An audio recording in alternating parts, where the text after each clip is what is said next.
السلام عليكم صديقي، شلونك؟ شو اخبارك؟ احسن منك. وحق حسين الله ما يقبلها، يعني هاي الشباب تشغل اعماله من ستة. وانا بالحمام جاي اشرب شاي، طلعت اسمع وز طقت السندويش وزرفت راسها سنك، زرفتها وطقت بالكاشي بالقا. الى الاخ قاسم ليش سديت الدخل؟ اوقف لي يعني انت اعطيت لك نص كيلو فاصوليا تقطع لك كيلو شكر، حتى الله من فوق ما يقبل، والله حتى الله من فوق ما يقبل.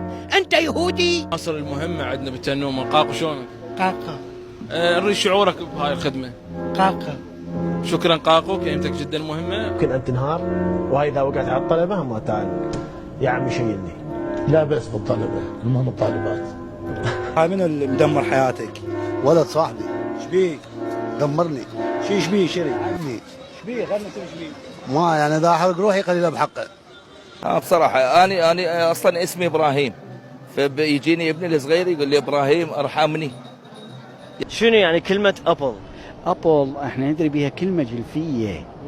جلفية يعني تدل مثل على مرة، تدل على إنسان، تدل يعني على إنسان برافته بشكله بشيته، يعني أبل كلمة يعني فصيحة.